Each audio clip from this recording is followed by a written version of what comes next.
नमस्कार, स्वागत है आपका हेलो किसान पर। आपके साथ मैं हूं अंजू सिंह। हेलो किसान एक लाइव फोन इन कार्यक्रम है जहां हम खेती किसानी से संबंधित विभिन्न विषय आपके लिए लेकर आते हैं ताकि इन विषय के बारे में विस्तार से चर्चा हो सके। और अगर आपके भी कोई सवाल है, कोई समस्या है, कोई आशंका है, कोई सुझाव चाहते हैं, जानकारी चाहते हैं तो आपके लिए खुला मंच है। अगले 1 घंटे तक हम 2 विषय पर चर्चा करेंगे और उनसे संबंधित विशेषज्ञ भी हमारे साथ मौजूद रहेंगे आपके सवालों के जवाब देने के लिए। तो क्या है आज के विषय जिन पर आज हम बात करेंगे? आइए सबसे पहले डालते हैं आज के विषय पर नजर। आज हम सबसे पहले बात करेंगे प्रधानमंत्री किसान सम्मान निधि योजना के बारे में और साथ ही बात होगी अनार का मृग बहार समस्या व समाधान पर। तो इस पर भी हम चर्चा करेंगे कि अनार में इस वक्त किस तरीके का प्रबंधन किया जाए, कैसे अच्छी आप पैदावार ले सकते हैं, कीट और बीमारियों का हमला ना हो अनार पर, तो इसके लिए किन बातों का ध्यान रखना जरूरी है। 2 विशेषज्ञ हमारे साथ कार्यक्रम में रहेंगे। हमारे साथ एक विशेषज्ञ स्टूडियो पर हैं और दूसरे विशेषज्ञ हमारे साथ वर्चुअल प्लेटफॉर्म पर जुड़ेंगे। तो आपकी मुलाकात करवा देते हैं डॉक्टर YR मीणा से, जो कि अपर आयुक्त है कृषि एवं किसान कल्याण मंत्रालय भारत सरकार में। डॉक्टर मीणा, बहुत बहुत स्वागत है आपका कार्यक्रम में।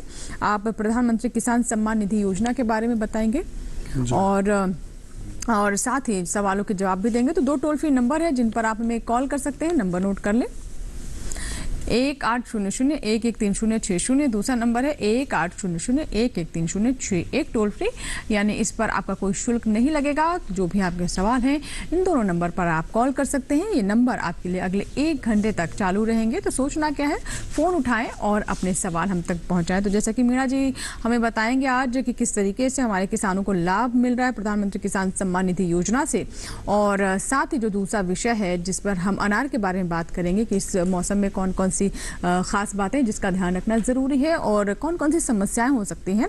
तो उससे जुड़े हुए भी मेहमान हमारे साथ आगे जुड़ेंगे, उनसे भी हम अब बातचीत करेंगे। लेकिन सबसे पहले जो आज का हमारा पहला विषय है उस पर चर्चा कर लेते हैं। डॉक्टर मीणा, जैसे कि प्रधानमंत्री किसान सम्मान निधि योजना की हम बात कर रहे हैं और इस योजना के नाम से ही पता चलता है कि दरअसल ये किसानों को एक तरीके से प्रणाम है उनके योगदान के लिए और उनके सम्मान निधि योजना है। क्या इसके पीछे थॉट प्रोसेस रहा, क्या सोच, और कैसे क्यों इसे कहा जा रहा है किसान सम्मान निधि योजना? जी बिल्कुल, बहुत अच्छा सवाल किया है आपने, क्योंकि हमारे देश में ज़्यादातर किसान हैं सीमांत और लघु किसान हैं, यानी छोटे किसान जी जी, जिनके पास ज़मीन या तो 2 हेक्टेयर है या 2 हेक्टेयर से भी कम है। तो ऐसे किसान जब भी सीजन आता है अपनी फसल की बुवाई का, तो उनके पास अच्छी गुणवत्ता के बीज या छोटे मोटे जो दवाई या रासायनिक पदार्थ हैं वो लेने के लिए उनके पास पैसा तक नहीं होता और साहूकार के कई बार पास जाना पड़ता है। तो उनके चंगुल में भी कई बार आकर वो आत्महत्या तक की नौबत आ जाती है।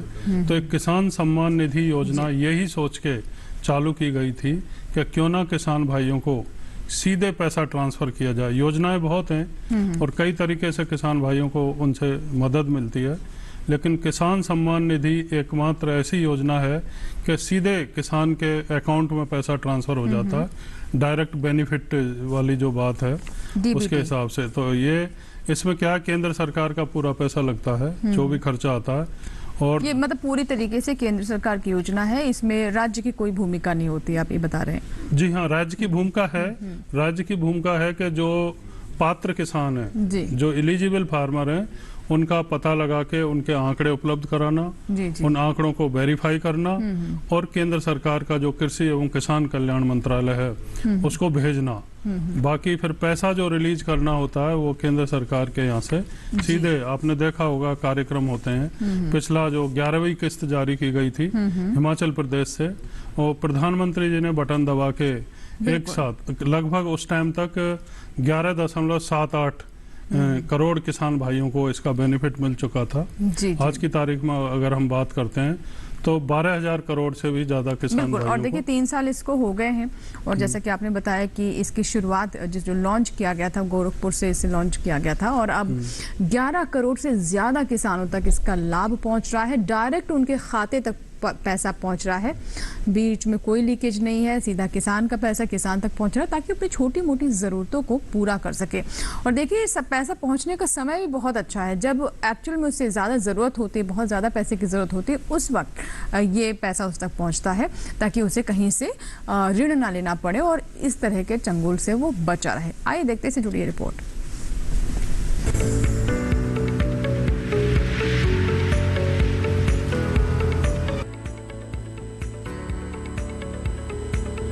देश के किसान आत्मनिर्भर हों और सम्मान से अपना जीवन बिताएं, इसके लिए सरकार काफी सराहनीय काम कर रही है। प्रधानमंत्री किसान सम्मान निधि योजना की शुरुआत इसी की एक कड़ी है। औपचारिक रूप से इस योजना की शुरुआत 24 फरवरी 2019 को की गई थी। ये योजना 1 दिसंबर 2018 से प्रभावी है। इस योजना के तहत अब तक किसानों को 11 किश्तें दी जा चुकी हैं। प्रधानमंत्री किसान सम्मान निधि योजना केंद्र सरकार की स्कीम है। सम्मान निधि योजना के तहत सभी किसान परिवारों को 6,000 रुपए की मदद दी जाती है, यानी सरकार एक साल में किसानों को 6,000 रुपए देती है। ये राशि साल में 2,000 रुपए की 3 बराबर किश्तों में सीधे किसान के बैंक अकाउंट में ट्रांसफर की जाती है। पैसा डायरेक्ट बेनिफिट ट्रांसफर यानी डीबीटी के तहत खाते में डाला जाता है। डीबीटी से पैसे ट्रांसफर की प्रक्रिया पारदर्शी रहती है और इससे किसानों का समय भी बचता है। इस योजना के तहत मिलने वाली राशि से किसान खेतीबाड़ी से जुड़ी अपनी जरूरतें जैसे खाद, बीज खरीदना पूरी कर पा रहे हैं। सभी किसान इस योजना का फायदा ले सकते हैं, चाहे उनके पास कितनी भी जमीन हो। हालांकि सम्मान निधि योजना में एक बड़ा बदलाव किया गया है। पीएम किसान सम्मान निधि योजना का फायदा लेने के लिए किसानों को KYC करना होगा। प्रधानमंत्री किसान सम्मान निधि योजना का फॉर्म भरने के बाद लाभकारी किसानों के नामों की लिस्ट पंचायत पर लगाई जाती है। इसके अलावा जिन किसानों को योजना का फायदा मिलता है, उनके मोबाइल पर SMS भी भेजा जाता है। लाभार्थियों की पहचान का पूरा दायित्व राज्य और केंद्र शासित प्रदेशों की सरकारों पर है। इस योजना के लिए एक विशेष वेब पोर्टल www.pmkisan.gov.in भी है। इस पोर्टल पर जाकर आप पीएम किसान योजना से जुड़ी जानकारी ले सकते हैं।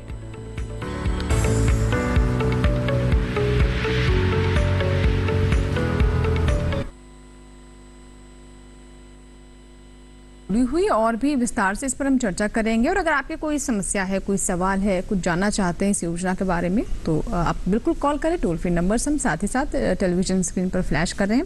हमारी दूसरी मेहमान जो है आज की डॉक्टर ज्योत्सना शर्मा, वो भी हमारे साथ जुड़ चुकी हैं। स्वागत है डॉक्टर शर्मा आपका कार्यक्रम में। ज्योत्सना शर्मा जी भी हमारे साथ जुड़ चुकी हैं। आप सुन पा रहे हैं आप मुझे? जी, आप प्रधान वैज्ञानिक हैं राष्ट्रीय अनार अनुसंधान केंद्र सोलापुर महाराष्ट्र में। और आप जो हमारा दूसरा विषय है, जो कि हम अनार पर बात कर रहे हैं, उस पर चर्चा करेंगे। अब ज्योत्सना जी, अगर हम बात करें जो हमारा आज का विषय है, तो इसे किस तरीके से समझा जाए और इस समय पर अनार में कौन सी विशेष बातें हैं जिसका ध्यान रखना जरूरी होता है? जी, आजकल क्योंकि जो काफी जगह पे लोग मृग मतलब कि बारिश वाले सीजन का क्रॉप लेते हैं, तो बारिश, क्योंकि ये क्रॉप जो है ड्राई रीजन है, पर बारिश ज्यादा हो जाने की वजह से कुछ प्रॉब्लम्स फार्मर्स को आ रही है, किसानों को। इसमें से एक है फूल गिरने कि फूल आ रहे हैं तो गिर रहे हैं। जी जी। तो उसको संभालने के लिए जैसे हम लोग बोलते हैं कि एक तो रेज्ड बेड प्लांटिंग होना चाहिए, मतलब बेड की प्लांटिंग करना है शुरू से ही, ताकि ये प्रॉब्लम्स ना आए। और अब अगर आ रही है तो उसमें प्लानो फिक्स करके एक है नैप्थलिक एसिटिक एसिड, तो उसका अगर आप स्प्रे लेते हैं तो उससे जो फूल गिरने की समस्या है वो कम होती है। बिल्कुल। तो जैसा कि आप बता रहे, फूल गिरने की समस्या अक्सर इस वक्त किसानों को आती है और इसीलिए इसका ध्यान रखना बहुत ज़रूरी होता है। और किस दवा का इस्तेमाल कर सकते हैं हमारे किसान, ये भी आपने बताया। आगे और चर्चा हम करें और साथ ही किसानों के सवाल है, उससे पहले आइए देखते हैं इससे जुड़ी हमारी रिपोर्ट।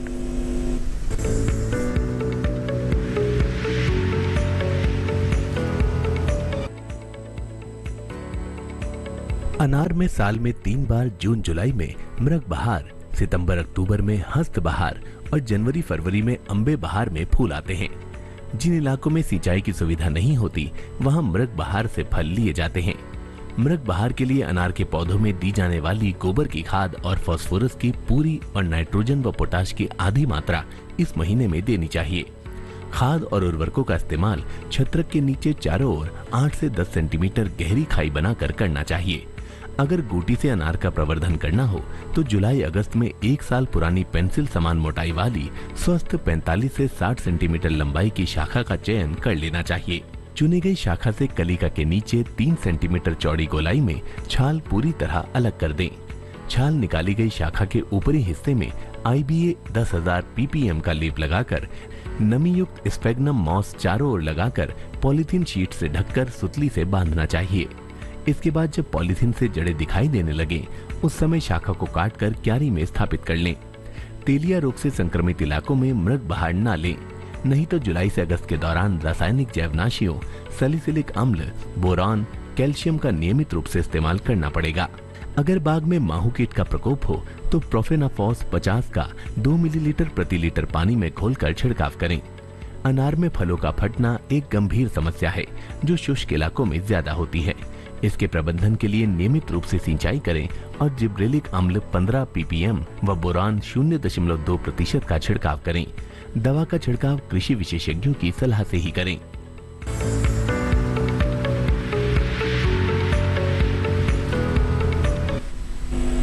तो अभी आपने रिपोर्ट देखी और हमने आपको बताया कि अनार में मृग बहार में जो समस्याएं आती हैं वो कौन कौन सी हैं, कैसे आप ध्यान रखें अपनी फसल का। और चलिए एक कॉलर है, उनसे हम बात कर लेते हैं। आज के कार्यक्रम के हमारे पहले कॉलर है फोन लाइन पर। हेलो हेलो जी, आसाराम जी बताइए क्या सवाल है आपका। हेलो हेलो आसाराम जी, मुझे सुन पा रहे हैं आप? हेलो, शायद हमारा संपर्क नहीं हो पा रहा है। आसाराम जी क्या आप हमारे साथ फोन लाइन पर हैं अभी? शायद हमारा संपर्क नहीं हो पा रहा है, लेकिन अगर आप हमें टेलीविजन से अभी सुन रहे हैं तो आसाराम जी जरूर हमें कॉल लगाएं। फिर से हो सकता है लाइन में कोई गड़बड़ी हो जिस वजह से हम आपको सुन नहीं पाए, और आशा करते हैं कि दोबारा जैसे आप कॉल लगाएंगे जरूर आपकी बात होगी हमसे। चलिए अब चर्चा कर लेते हैं। और सबसे पहले मीणा जी, जैसा कि आपने बताया कि क्या इसका मकसद था, किस तरीके से इस योजना की शुरुआत की गई और 11 करोड़ से ज़्यादा किसानों को अब तक इससे लाभ हो चुका है। अभी किस जो साल दर साल जो अब इसमें प्रोग्रेस देख रहे हैं वो किस तरीके की है, कितने किसान हर साल इसमें जुड़ रहे हैं? जी, प्रोग्रेस निरंतर है और कई राज्य सरकारों की तरफ से उतना सपोर्ट नहीं मिल रहा था, वो भी अभी मिलने लगा है। और किसान भाइयों में काफ़ी हद तक जागरूकता आई है। जिन किसी किसान भाइयों का दुर्भाग्यवश नाम नहीं जुड़ पाया, वो भी राज्य सरकार के अधिकारियों के साथ मिलके या कॉमन सर्विस सेंटर पर जाकर के जागरूकता आने की वजह से सक्रिय हुए हैं। तो काफ़ी अच्छा आंकड़ा है, लगभग 12 करोड़ के आसपास किसान भाई इससे लाभान्वित हो चुके हैं और 2 लाख करोड़ के आसपास पैसा अभी तक 2 लाख करोड़ के करीब रिलीज हो चुका है, रिलीज किया जा चुका है। और नियमित तौर पर निरंतर रूप से हमारे यहाँ भी जैसे फार्मर पोर्टल भी खोला गया है, जिससे ऑनलाइन भी किसान भाई अपने नाम के बारे में और क्या स्थिति है उनकी फार्मर्स पोर्टल पर ये पता कर सकते हैं। रजिस्ट्रेशन खुद भी कर सकते हैं घर से। कॉमन सर्विस सेंटर वाले भी इसमें पूरी मदद कर रहे हैं। राज्य सरकारों ने भी अपने नोडल अधिकारी नियुक्त किए गए हैं। तो ये सब व्यवस्था की गई है। और इसके अलावा समय समय पर जैसे अभी हम कार्यक्रम कर रहे हैं, किसान सम्मान निधि योजना पर आकाशवाणी, दूरदर्शन के माध्यम से भी हम समय समय पर जानकारी देते रहे हैं। तो अच्छी है तरक्की और काफी किसान इसमें सम्मिलित हो रहे हैं, लाभ ले रहे हैं। कहीं कोई दिक्कत है उसकी समस्या दूर की जा रही है और केंद्र सरकार भी पूरी तरह से इसको मॉनिटर कर रही है। ठीक है, बिल्कुल। तो देखिए, जब कोई योजना शुरू की जाती है तो कुछ समस्याएं ज़रूर आती हैं, ये बहुत आम बात है। लेकिन मकसद ये होता है कि उन समस्याओं को दूर किया जा सके ताकि जिनके लिए ये योजना है उन तक लाभ पहुंच सके। और इसीलिए डाटा कलेक्शन भी लगातार किया जा रहा है, जैसे कि हमें मीणा साहब बता रहे हैं, और राज्य सरकारों का भी सहयोग धीरे धीरे और बेहतर होता जा रहा है। एक कॉलर है, नंद स्वरूप मिश्रा जी हैं हमारे साथ, उत्तर प्रदेश के बाराबंकी से उन्होंने कॉल किया है। नंद स्वरूप जी बताइए क्या सवाल है। हेलो हेलो जी, नमस्कार, बताइए सवाल अपना बताएं। मैं नंद स्वरूप मिश्रा हूँ बाराबंकी। मैं ये जानना चाहता हूँ कि मौसम का चढ़ाव उतार है, जहाँ बरसात होनी चाहिए वहाँ सूखा है, जहाँ पे गर्मी होनी चाहिए अधिक गर्मी होती है, तो हम अनार की खेती का किस प्रकार से रखरखाव रखें। दूसरी चीज, एक चीज और मैं जानना चाहता हूँ, जैसे प्रधानमंत्री सम्मान निधि है, तो जैसे बाप के नाम जमीन है और बेटे के नाम भी जमीन है, तो दोनों लोग पाएंगे कि एक ही व्यक्ति पाएगा उसमें? ठीक है, बहुत अच्छा सवाल है आपका नंद स्वरूप जी। पहले हम बात कर लेते हैं प्रधानमंत्री किसान सम्मान निधि योजना के बारे में। तो जैसा कि इनका सवाल है कि अगर पुत्र के नाम भी ज़मीन है और पिता के नाम भी ज़मीन है और बालिग है अगर पुत्र, उसके शादीशुदा है, उसका अपना परिवार है, तो क्या ये 2 अलग अलग परिवार माने जाएंगे? उन दोनों को प्रधानमंत्री किसान सम्मान निधि योजना से लाभ मिलेगा या फिर कुछ नियम है इसको लेकर? जी बिल्कुल, इसमें यह है जो परिवार की परिभाषा है, पति पत्नी और नाबालिग बच्चे, जी। वो एक परिवार हो गया। अब पिताजी अगर अलग रहते हैं, उनके नाम से जमीन है, तो निश्चित तौर पर वो भी पात्र हैं। और बेटे जो उनके पहले से उनके नाम जमीन भी है और अलग रहते हैं, तो वो भी उसके पात्र हैं। तो ऐसा नहीं है पिता पुत्र का रिश्ता है तो वो दोनों लाभ नहीं ले पाए। लेकिन अगर वो सम्मिलित ही हैं, जमीन भी सम्मिलित है और एक ही परिवार में है, तो उसका लाभ नहीं मिल पाता।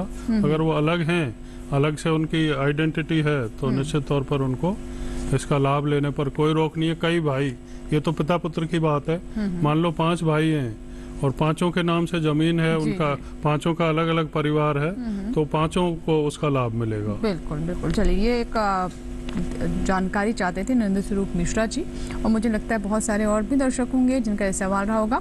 दूसरा सवाल था नंद स्वरूप जी का, ज्योत्सना जी जैसे कि कह रहे हैं कि हम देख रहे हैं कि कहीं बारिश हो रही है, जहाँ होनी चाहिए वहाँ नहीं होती, जहाँ नहीं होनी चाहिए वहाँ बारिश हो रही है। तो ऐसे में अनार की फसल किस तरीके से ली जाए और इस मौसम में कैसे इन तमाम चुनौतियों से निपटा जाए? हाँ, देखिए, जैसे आप अपना अनार का जो फसल लेना चाहते हैं और बारिश आ गई, तो वैसे तो अगर आपने मई तक में अगर आपने अपना बहार पकड़ लिया है, पत्ते गिराना होता है, पत्ते गिराने के बाद उसमें नए पत्ते आते हैं, फूल 20 दिन के अंदर आ जाते हैं। तो बारिश का जो सीजन आपका चल रहा है उसके हिसाब से अगर आप एडजस्ट कर सकते हैं, तो फूल निकलने का हिसाब से आप अपना उसको जो कहते हैं पानी रोक के और 15 मई तक इतना से पत्ते गिरा दीजिए, और उसमें नए पत्ते आ जाने के बाद 20 दिन के अंदर फूल आ जाएगा, सेटिंग आ जाएगा। बारिश शुरू होने से पहले ये काम अगर हो गया, तो आगे जो हमारे स्प्रेज वगैरह होते हैं उससे आप उसको फूल गिरना भी रोक सकते हैं, और जो बीमारियां आने की शंका होती है उनके हम लोग फंजीसाइड वगैरह जो स्प्रेज हैं उनको देके हम उनको रोक सकते हैं। सेकंड ये है कि अगर आपका लगता है कि कंटिन्यूअस रेन बारिश होता जा रहा है, तो उसी हिसाब से आपको, अब आपका मुझे पता नहीं आपने कहाँ से फोन किया है, तो कई लोग, ये उत्तर प्रदेश के बाराबंकी से हैं दर्शक हमारे। हाँ जी, उत्तर प्रदेश के बाराबंकी से हैं। ओके जी। तो आप लोग अगर जैसे अगस्त के महीने तक अगर आप ले लेते हैं, तब तक बारिश वगैरह कम होती है आपके, तो वहां पे आपका फिर एक बारी सेटिंग हो गया, फिर जो हम लोग बोलते हैं हस्त बहार, तो वो वाला आपका बहार अच्छे से हो जाएगा। जैसे क्योंकि राजस्थान वगैरह एरिया में भी लोग अगस्त में बहार पकड़ते हैं, तो अच्छे से वो लोग हार्वेस्टिंग वगैरह अपनी फरवरी तक कर लेते हैं। तो आपको अपना बहार, मृग बहार की जगह थोड़ा आगे अगस्त वाला बहार शिफ्ट करना पड़ेगा, तो बेटर है। ठीक है, चलिए, इसी के साथ ही हमारे लिए वक्त हो गया एक छोटे से ब्रेक का। कहीं मत जाइएगा, ब्रेक के बाद भी इन दोनों ही विषयों पर हमारी चर्चा जारी रहेगी और आपके सवाल भी लेते रहेंगे। आप अपने सवालों के साथ, कॉल्स के साथ तैयार रहें। मुलाकात होगी छोटे से ब्रेक के बाद।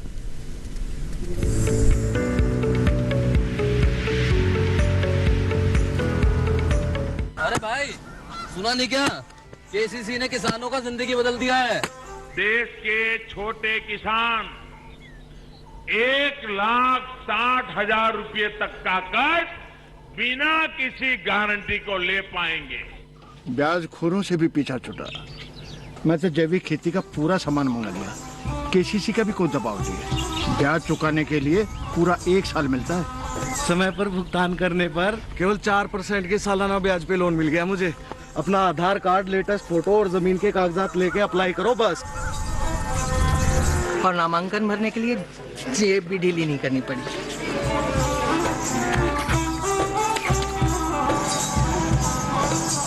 चाचा, उधार चुकाने के 24 घंटे के बाद उतने ही पैसे वापस निकाल सकते हैं। केसीसी ने किसानों की जिंदगी वाकई बदल दी है। तो आप भी किसान क्रेडिट कार्ड अपनाएं और सहजता से ऋण पाएं।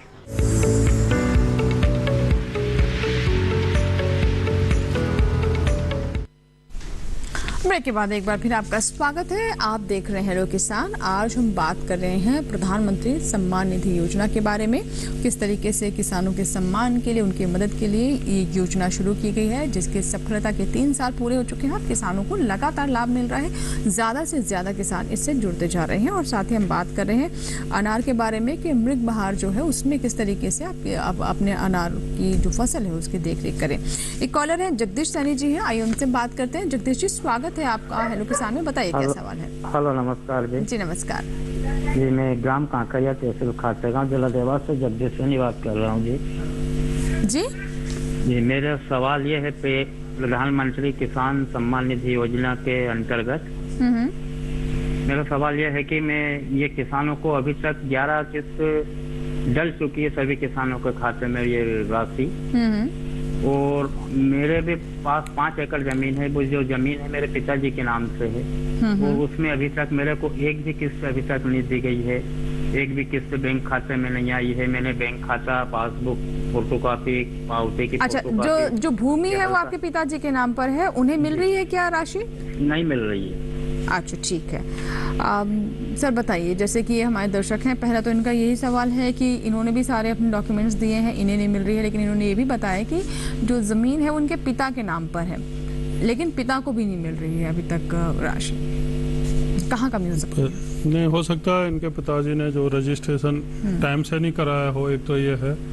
दूसरा, उसमें जो भी कमी है, क्योंकि कॉमन सर्विस सेंटर गांव के स्तर पर हैं, वहाँ पर जाके आप संपर्क करें। अपने डॉक्यूमेंट्स में कभी कभी क्या होता है, नाम में भी फ़र्क होता है। आपकी बैंक की जो पासबुक है और किसी में आपने ऐसे अमर सिंह लिख दिया, दूसरे में अतर सिंह या अमरा राम लिख दिया, मतलब सिंगर राम का भी फर्क आ गया थोड़ा सा भी। तो ये त्रुटि ऐसी है कि आप वित्तीय जब सहायता कोई भी बैंक भी देती है तो उसमें दिक्कत आ जाती है, या आपका पासबुक में अलग नाम है और आधार कार्ड में अलग है, तो छोटी सी गलती से भी वो हो सकता है।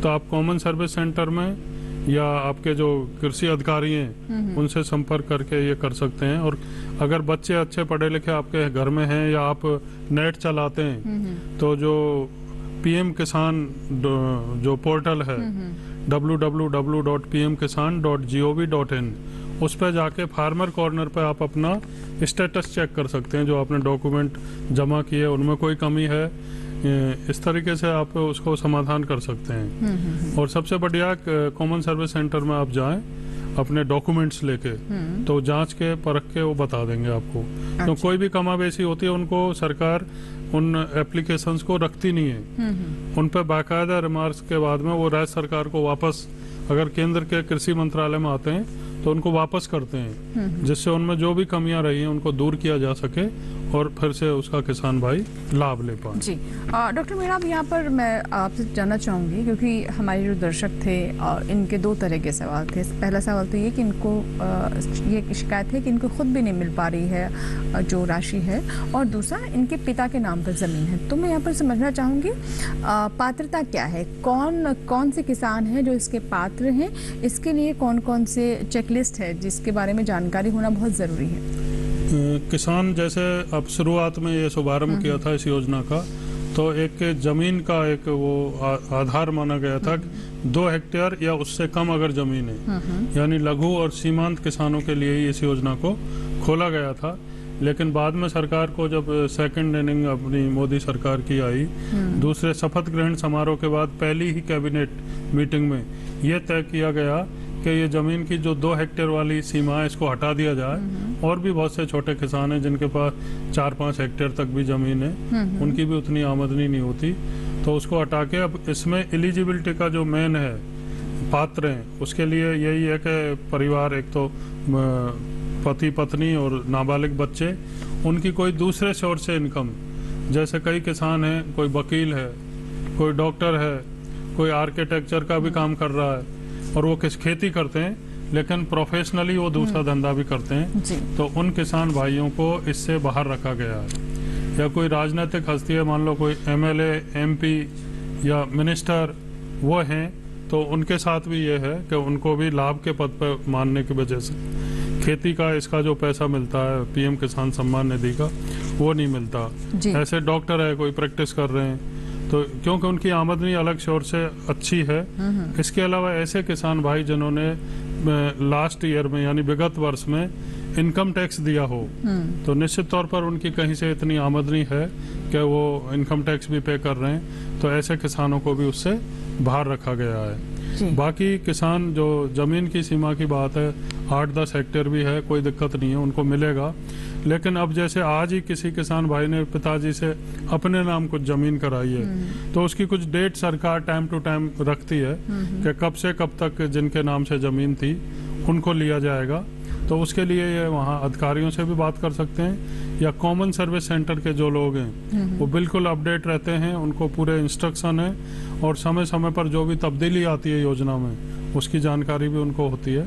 तो वहाँ से ये जानकारी लें और अपनी जो भी समस्या है, जो त्रुटि है आपकी एप्लीकेशन में, उसको दूर करवा के इस योजना का लाभ ले सकते हैं। ठीक है, एक कॉलर है अंबाला से, इन्होंने कॉल किया है। रामेश्वर जी हैं फोन लाइन पर। हेलो। हाँ जी मैडम। जी नमस्कार सर, सुन पा रहे हैं ना आप मुझे? हाँ जी, हाँ सुन रहे मैडम। हाँ बताइए, क्या सवाल है? ये मैंने बताई थी पीएम किसान निधि किसने आई है मेरे पास, ये 10 किस्त पहले आ चुके हैं, लास्ट वीक है। एक बार फिर से सवाल बताइए, आवाज नहीं आ रही आपकी ठीक से हम तक। मैडम ऐसा है कि किसान निधि जून में ये मेरे पास इससे पहले 10 किस्तें आई सारी। फिर समझ पा रहे हैं आप इनका सवाल? कुछ वॉल्यूम मतलब जो 11वीं किस्त है वो नहीं आई अभी तक आपके पास? हेलो, शायद इनकी जो पूरी किस्त नहीं आई अभी तक, जो आ रही थी बीच में, अभी जो रिसेंट वाली वो नहीं आई है। हाँ, तो उसका जैसे मैंने बताया, पीएम किसान पोर्टल एक तो है pmkisan.gov.in, उसको नेट अगर चलाते हैं आप या बच्चे, तो आप घर बैठे ही आपकी जो स्थिति है एप्लीकेशन की उसका पता लग जाएगा, कहीं कोई उसमें त्रुटि तो नहीं रही, और उसकी जानकारी ले सकते हैं। कॉमन सर्विस सेंटर में भी संपर्क कर सकते हैं, टोल फ्री नंबर भी एक दिया हुआ है सरकार ने, तो कैसे भी करके आप जानकारी उसकी ले सकते हैं और आगे उसको कोई भी अगर गलती है उसको करेक्ट करेंगे तो निश्चित तौर पर आपको उसका लाभ मिलेगा। जी जी बिल्कुल। और हमारा जो आज का दूसरा विषय है उस पर बात कर लेते हैं। डॉक्टर ज्योत्सा, आप मुझे सुन पा रही हैं? हाँ जी, सुन पा रही जी बिल्कुल। तो जैसे कि अनार के सीजन की हम बात कर रहे हैं, तो इसमें हमने देखा है कि क्योंकि आर्द्रता ज़्यादा होती है और बारिश की वजह से बहुत जल्दी कीट और बीमारियों की आशंका बढ़ जाती है, तो ऐसे में वो किसान जो कि अनार की फसल ले रहे हैं उन्हें क्या बताना चाहेंगे? जी, एक बात तो मैं ये बताना चाहूंगी कि हमारे किसान बाहर जैसे पकड़ते हैं और हार्वेस्टिंग जब खत्म करते हैं तो उसके बाद उस पर ध्यान नहीं देते। तो वो पार्ट बहुत जरूरी होता है कि अगर आपको पता है कि इस मौसम में आपको क्या क्या बीमारियां आई, जैसे कि एक आपके वीडियो में भी बात करी गई तेलिया, जो कि बैक्टीरियल ब्लाइट है, इस मौसम में काफी आती है। दूसरा है फल सड़ना, जो कि इस मौसम में, बारिश के मौसम में ज्यादा आती है। तो ये ध्यान रखना है कि ये जो बीमारी वाले फल हैं, जो फल सड़े हुए फल और बैक्टीरियल ब्लाइट वाले, तो सीजन में तो जो एक उसका ध्यान रखना होता है वो हमारा पूरा डिटेल शेड्यूल पूरा होता है, फॉलो करें। और सड़े हुए फलों को कभी भी अपने बाग में ना रखें, उसको लोग इधर उधर डंप करके रख देते हैं। तो उसको आपने एक गहरा गड्ढा खोद के उसमें डालना है और मिट्टी से कवर कर देना है, वो सड़ के बाद में खाद बन जाएगा। और हार्वेस्टिंग के बाद आपको एक मुख्य छाटनी या प्रूनिंग करनी है। तो वो प्रूनिंग में मतलब आपको जो प्रूनिंग करनी है, तो ये बीमार जो शाखाओं में अगर कुछ बीमारी दिख रही है जो कि सूख जाने वाली, अगर तो वो निकाल देना है, प्रूनिंग कर देना है।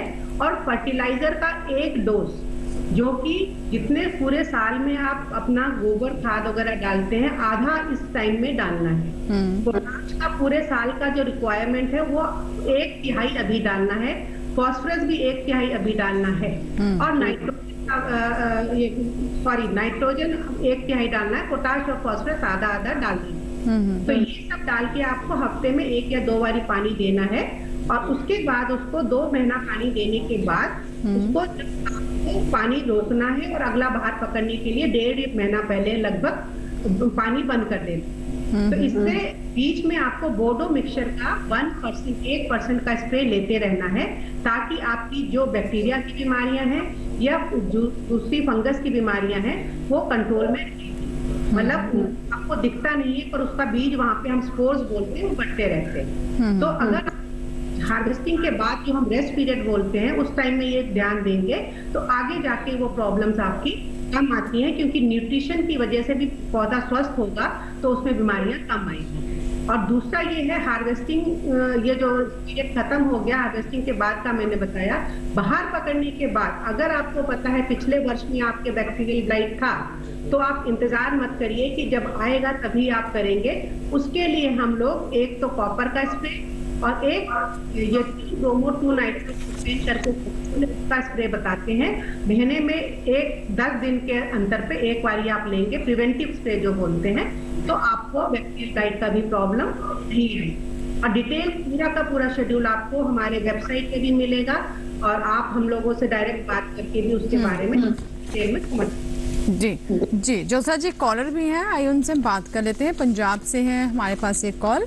Hello hello hello hello hello जी, आप मुझे सुन पा रहे हैं? हाँ जी मैडम, हाँ जी। आवाज बहुत कट आ रही है जी, आवाज बहुत कम आ रही है। अच्छा आप अपना सवाल बताएं, हम आपको सुन पा रहे हैं। हाँ जी, सवाल बताइए। साड़ी माता के नाम पर जमीन है, उसकी ना 4 किस्तें आई है किसान निधि योजना के तहत। हाँ जी, उसकी बाकी किस्तें नहीं आई। दोबारा भी असी फार्म लोड करा दिए है, अपलोड करवा दिए।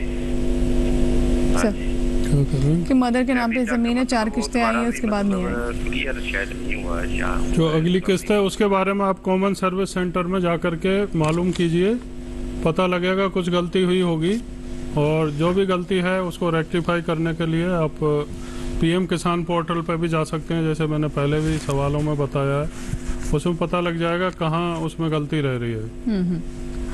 डॉक्टर मीणा ये बताएं, क्योंकि ज़्यादा हम देख रहे हैं कि जो कॉल्स आए उनकी एक ही हमारी इतनी किस्तें आई अब नहीं आ रही है। आमतौर पर गलतियाँ कहाँ होती हैं, क्यों रुक जाती है किस्त आते आते? अभी जो आजकल कुछ लोगों को नहीं मिल पा रही है किस्तें, उसमें कुछ ना कुछ कमियाँ रही हैं और उनको रेक्टिफाई किया जा रहा है। और जैसे कि मैंने कहा, राज्य सरकार या हमारी जो केंद्र शासित प्रदेश की सरकारें हैं वो आंकड़े किसानों को चयनित करके वैलिडेट करके यानी प्रमाणित करके भेजती हैं और उसके हिसाब से फिर यहाँ से केंद्रीय कृषि एवं किसान कल्याण मंत्रालय से पैसा रिलीज होता है।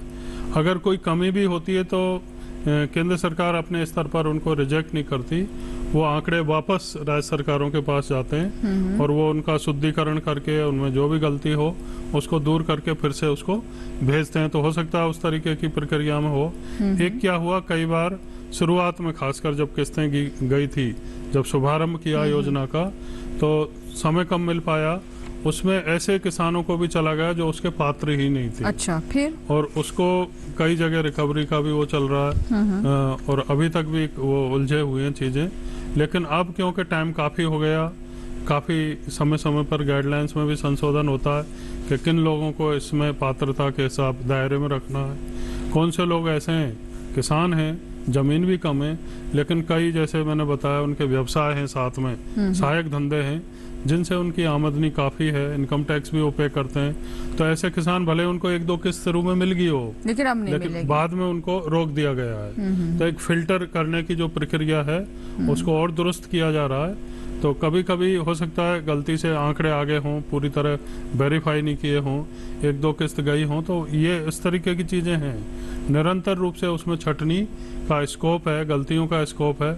और कुछ ऐसे पात्र किसान हैं जो अभी बचे हुए हैं, उसके लिए भी केंद्र सरकार भी बार बार प्रयास कर रही है राज्य सरकारों को कि वो भेजें, किसानों के नाम भेजें जो पात्र हैं, जो एलिजिबल हैं और जिनको इस पैसे की बहुत आवश्यकता है। तो ये प्रक्रिया नियमित रूप से चल रही है।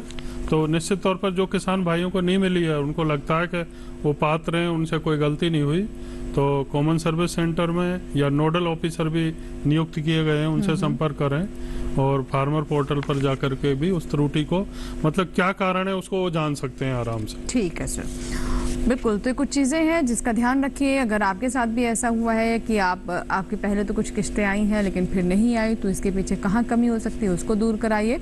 और ऐसा भी हो सकता है कि जैसा कि डॉक्टर मीणा बता रहे हैं कि कुछ ऐसे लोगों तक भी शुरुआत में किस्तें गई हैं जो इसके लिए एलिजिबल नहीं थे, तो हो सकता है इस वजह से अब वो आपकी किस्त रोक दी गई हो। दोनों ही चीज़ें हो सकते हैं। फिलहाल वक्त एक छोटे से ब्रेक का।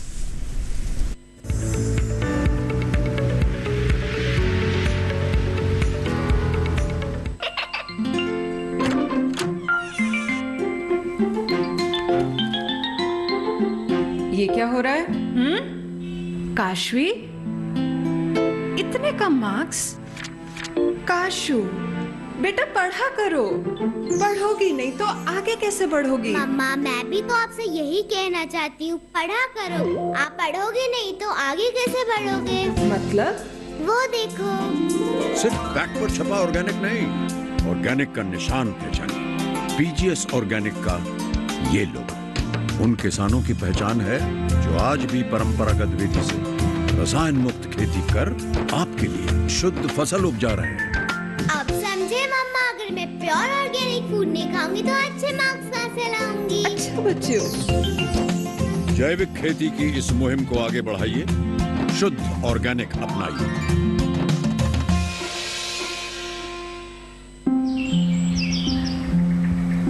अरे अरे अरे क्या कर रहा है? इधर इधर इधर, हम बोल रहे हैं तेरे बीजू का। पुतला बोल रहा है? हाँ, पक्षियों से तो हम खेत को बचा लेते हैं, पर इन घातक रसायनों से कैसे बचाएं? मतलब? देख बेटा, तू जो ये अंधाधुंध रसायन मिलाता है ना, मिट्टी की सेहत बिगड़ने लगी है। और जब माटी ही कमजोर पड़ जाएगी तो उपज कैसे सेहतमंद होगी? अरे पहले ऐसा नहीं था। पूछना अपने बड़े बुजुर्गों से, कैसे फसल लहलहाती थी, शुद्धता झलकती थी। हाँ, माटी भी तंदुरुस्त और लोग भी। पहली वाली बात कहाँ? पर अब तो सब यही डाले हैं। सब नहीं, आज भी लाखों जागरूक किसान परंपरागत विधि से फसल उगा रहे हैं। खर्चा कम और उपज की कीमत भी बेहतर पा रहे हैं। ठीक है भाई, मैं भी आज से जैविक खेती शुरू करूंगा। माटी से प्रेम की परंपरा है परंपरागत खेती।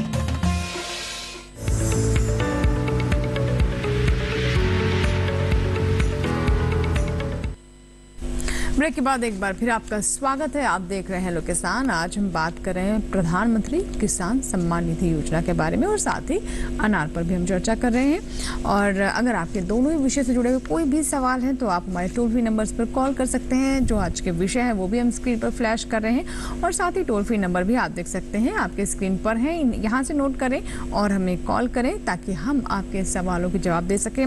दोनों मेहमान हमारे साथ स्टूडियो मौजूद हैं।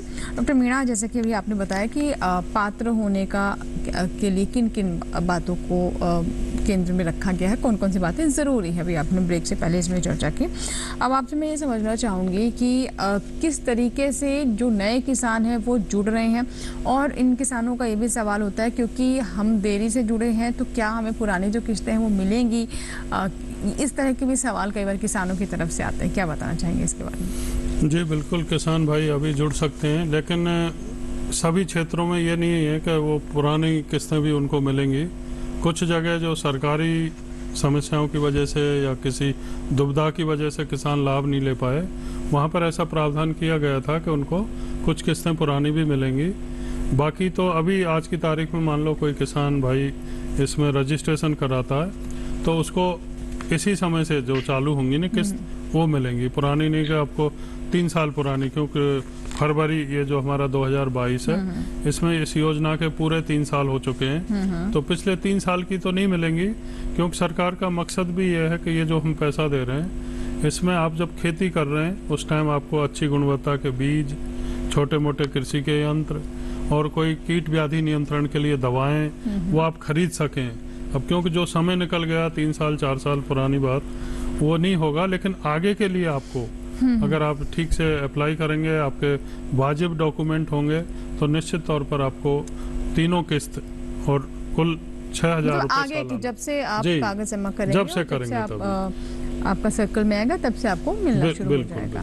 ठीक है, हम डॉक्टर ज्योत्सना से बात करते हैं। डॉक्टर ज्योत्सना, मैं आपसे समझना चाहूँगी कि जो कल्ले निकलने की समस्या कई बार आती है इस मौसम में, इसके लिए क्या करना चाहिए किसानों को?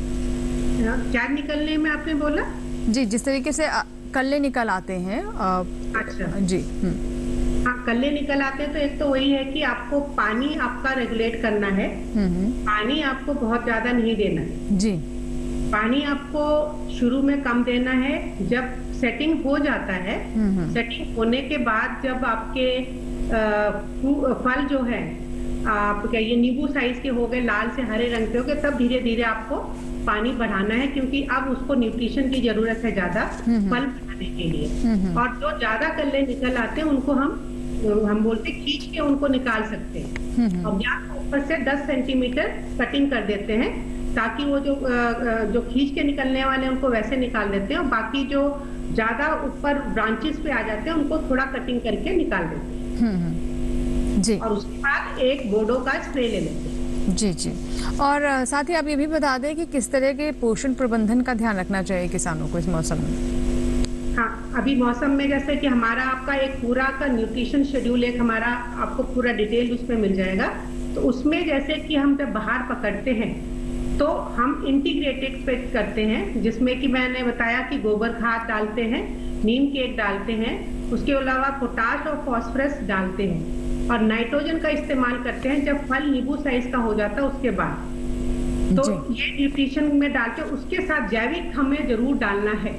जैविक में हम लोग का एक है अस्परजिलस नाइजर AN27 के नाम से मार्केट में काली सेना के नाम से मिलता है। 1 किलो प्रति एकड़ डालना है वो। और इसी तरह से उसके साथ एक माइकोरिजा मिलता है जो सुपर के नाम से या अल्ट्रा के नाम से, वो 1 किलो प्रति एकड़ वो डालना है।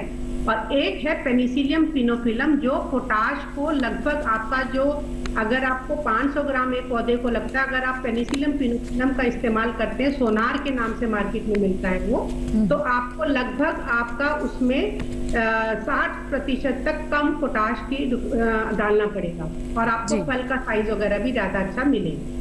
और इसके अलावा माइक्रो न्यूट्रिएंट के 4 स्प्रे बहुत जरूरी है 1-1 महीने के अंतर पे। जब पहले फूल पत्ते निकलते हैं तो उसके बाद एक डालना है और 1-1 महीने के अंतर पे 4 बारी माइक्रो न्यूट्रिएंट मिक्सचर का स्प्रे जरूर लेना है। ठीक है, बिल्कुल। मैम एक कॉलर है, पहले उनका हम सवाल ले लेते हैं। Hello hello hello. नमस्ते मैडम। जी नमस्कार। हाँ बताइए, आप सुन पा रहे हैं? रमेंद्र जी हैं? तहसील पांचमल, जिला बड़वानी, मध्य प्रदेश से रमेंद्र सिंह राजपूत बोल रहा हूँ मैडम। हाँ जी बताइए, स्वागत है आपका। सवाल मैडम जी ये है कि अभी तक के किसान सम्मान निधि योजना की एक भी किस्त अभी तक नहीं मिली है। ठीक है। पेपर सारे हर साल देते गए पटवारी को। इस साल बोला कि EKYC कॉमन सेंटर पे जाके करवा लो, तो वो भी मार्च में करवा लिया है, तो अभी तक फिर भी कोई किस्त नहीं आई। ठीक है, डॉक्टर मीणा क्या बताना चाहेंगे? और आप कुछ पूछना भी चाहते हैं इनसे? नहीं, पूछना तो यही है कि जो अपने कॉमन सर्विस सेंटर पर रजिस्ट्रेशन कराया वो क्या बताते हैं, और फार्मर पोर्टल की जिसकी मैं बात कर रहा हूँ बार बार हर उसमें, उस पर जाकर के भी आप नेट अगर ऑपरेट करते हैं या बच्चे करते हैं तो आप खुद अपना स्थिति देख सकते हैं कि जो आपने अप्लाई किया किसान सम्मान निधि में किस कारण से वो पैसा नहीं मिल रहा है, क्योंकि वो पोर्टल तो आपको खुद को देखना है। उससे आप पता लगा सकते हैं, कॉमन सर्विस सेंटर में बात कर सकते हैं। ऐसा नहीं है अगर किसी के डॉक्यूमेंट पूरे हैं, कोई नाव में कोई डिफरेंस नहीं है, तो निश्चित तौर पर उनको पैसा रिलीज हो रहा है टाइम से। तो ये है कि आप उसको क्लैरिफाई करें, पता करें कॉमन सर्विस सेंटर में जाके या फार्मर पोर्टल पे आप अप्रोच करके, तो कहीं ना कहीं कुछ कमी होगी। आपने सारे डॉक्यूमेंट्स दिए होंगे लेकिन नाम के मैचिंग में या आधार में कोई कमी हो सकती है, तो उसको, क्योंकि नामों में कई बार थोड़ा थोड़ा फर्क होता है और उसी से काफ़ी दिक्कत आ जाती है, क्योंकि ये मनी ट्रांसफ़र का मामला है।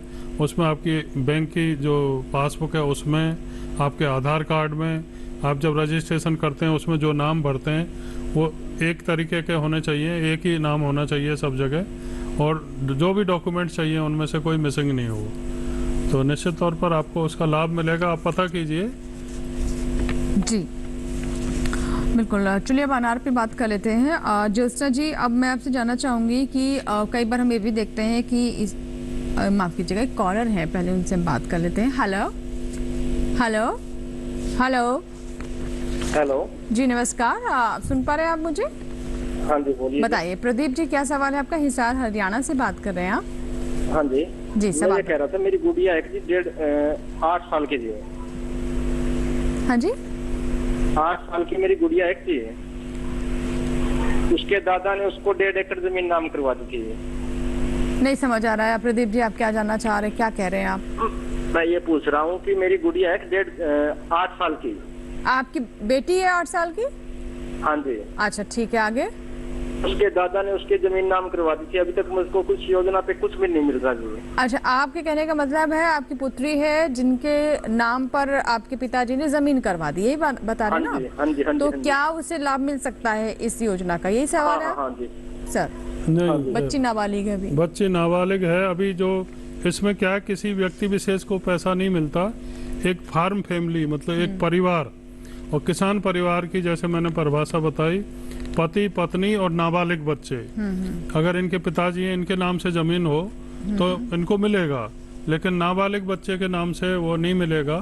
किसान परिवार की परिभाषा में पति पत्नी और नाबालिग बच्चे 1-2 जो भी हैं वो उसमें आते हैं, तो एक पूरी फैमिली को मिलता है वो पैसा जी।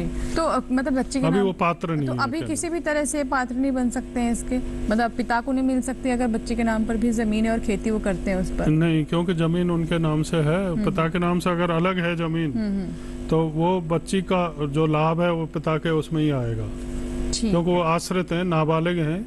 तो माता पिता में से किसी के भी नाम से जमीन है तो बच्चों को उसका बेनिफिट मिलता है। और बालिग होने के बाद में उनका एक सेपरेट यूनिट मान लिया जाता है, भाई चलो उनके नाम से जमीन भी है तो उनको मिलता है। अच्छा, तो मतलब इस केस में इन्हें नहीं मिल पाएगा, नहीं मिलेगा मिला करके। जी ज्योत्सना जी, जैसे कि मैं आपसे जानना चाह रही है उसके लिए कहना चाहती, खासतौर पर के मौसम में समस्या और भी अधिक बढ़ जाती है। जी, इसमें तो यह है कि आपको जब बारिश में इतना ज्यादा आ जाता है खरपतवार, तो उसमें आपको हर्बिसाइड का इस्तेमाल करना ही पड़ता है। तो उसमें जो खरपतवार वाले हर्बिसाइड हैं, हम लोग ग्लाइफोसेट एक है जिससे काफी कंट्रोल में आता है ये, तो उसके साथ थोड़ा सा आप यूरिया मिला सकते हैं। और उसको डालते वक्त ये ध्यान रखना है कि जो हुड लगा के डालना है ताकि आपके पौधे के ऊपर ना जाए, या फिर सेंसर बेस्ड ग्रास कटर भी होते हैं, तो आप सेंसर बेस्ड ग्रास कटर खरीद सकते हैं ताकि आप केमिकल का इस्तेमाल कम से कम करें और उससे आप उसको जमीन के लेवल से कट कर सकते हैं। इससे क्या रहेगा कि आपका कार्बन लॉस भी ज्यादा नहीं होगा। अगर आप वैसे निकालते हैं तो मतलब कि मिट्टी खोद के निकालते हैं तो कार्बन लॉस ज्यादा होता है, तो आप सेंसर बेस्ड कटर्स का इस्तेमाल करेंगे तो उससे आपको ज्यादा अच्छा रिजल्ट मिलेगा। जी बिल्कुल। चलिए, इसी के साथ ही अभी वक्त हो गया है हमारे लिए एक और ब्रेक का, कहीं मत जाइएगा। ब्रेक के बाद भी हेलो किसान जारी रहेगा, लेते रहेंगे आपकी कॉल्स।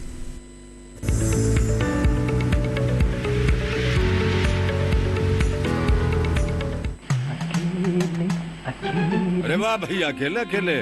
अरे तू भी ले, पर खाएगा कैसे? मैं ऑर्गेनिक खेती की बात कर रहा रे बेटे। अकेले अकेले खेती कब तक करेगा? मतलब गांव में 20-25 किसानों का समूह बना के पंजीकरण करवा ले, फिर सरकारी ट्रेनिंग भी मिलेगी और मुफ्त जैविक बीज खाद भी। फिर बीजीएस ऑर्गेनिक की सरकारी मोहर के साथ तेरी उपज आकर्षक पैक में पहुंचेगी बड़े बाजार तक। अच्छा? हाँ। अरे भाई, कहाँ चल दिया? सबको साथ लाने, आमदनी बढ़ाने। तो किसान भाई समझ गए ना? साथ मिलकर ऑर्गेनिक खेती कीजिए, अपनी परंपरा को आगे बढ़ाइए, ज्यादा मुनाफा कमाइए। माटी से प्रेम की परंपरा है परंपरागत खेती।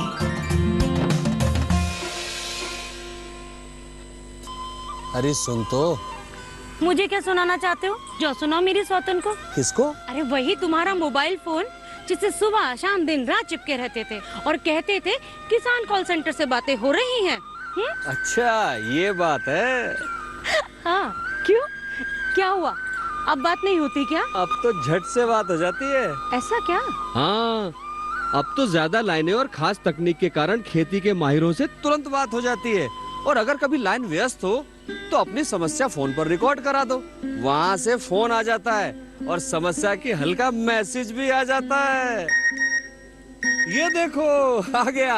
अरे वाह, इसका मतलब इंतजार की घड़ी अब खत्म। हाँ। तभी मैं सोचूं कि आजकल मुझ पर इतना प्यार क्यों आ रहा है। कृषि संबंधी समस्याओं का अपनी भाषा में तुरंत हल पाने के लिए पूरे भारत में किसी भी फोन से हेल्पलाइन नंबर पर संपर्क करें। किसानों का दोस्त किसान कॉल सेंटर।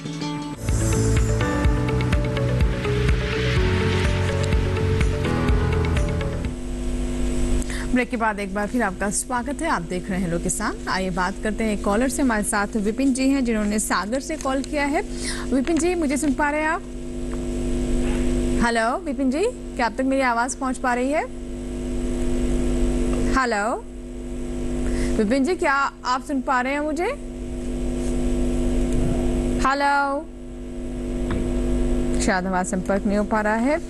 चलिए कोई बात नहीं विपिन जी, अगर आप हमें सुन रहे हैं अभी भी समय है, आप हमें ज़रूर कॉल लगाएं। जैसे ही आपका कॉल लगेगा ज़रूर हम आपके सवाल को कार्यक्रम में शामिल करेंगे।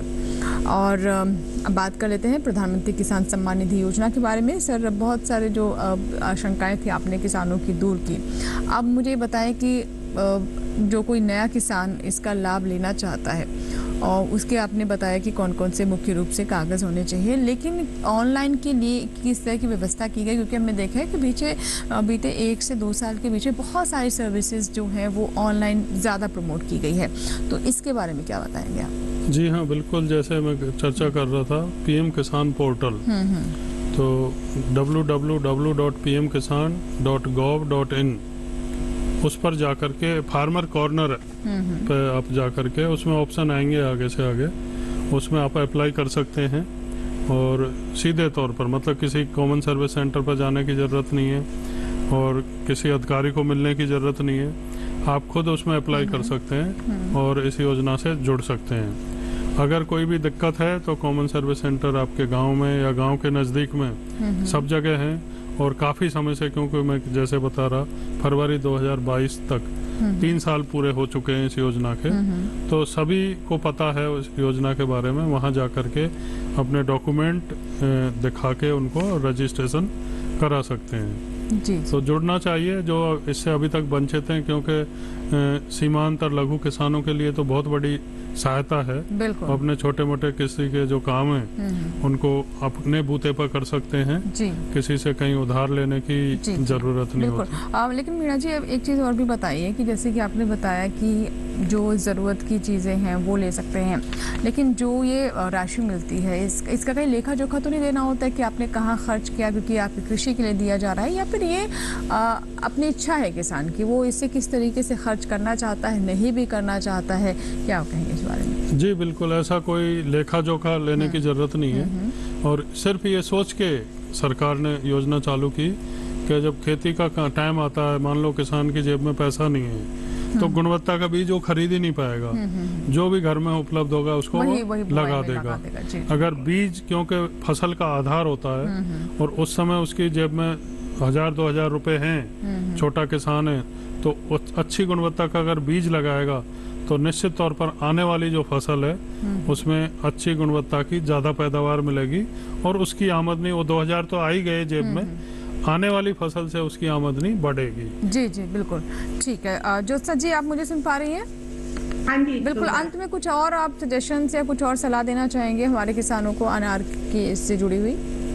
जी, मैं अपने किसानों को ये बताना चाहूंगी कि आपको डिटेल जानकारी चाहिए तो हमारे वेबसाइट पे nrcpomegranate.icar.gov.in इसमें आप जाएंगे तो डाउनलोड्स में एडवाइजरी करके है, जिसमें कि आपको हर चीज के ऊपर हिंदी में, इंग्लिश में और मराठी में आपको उसमें एडवाइजरी मिलती है। दूसरा हमारा एक है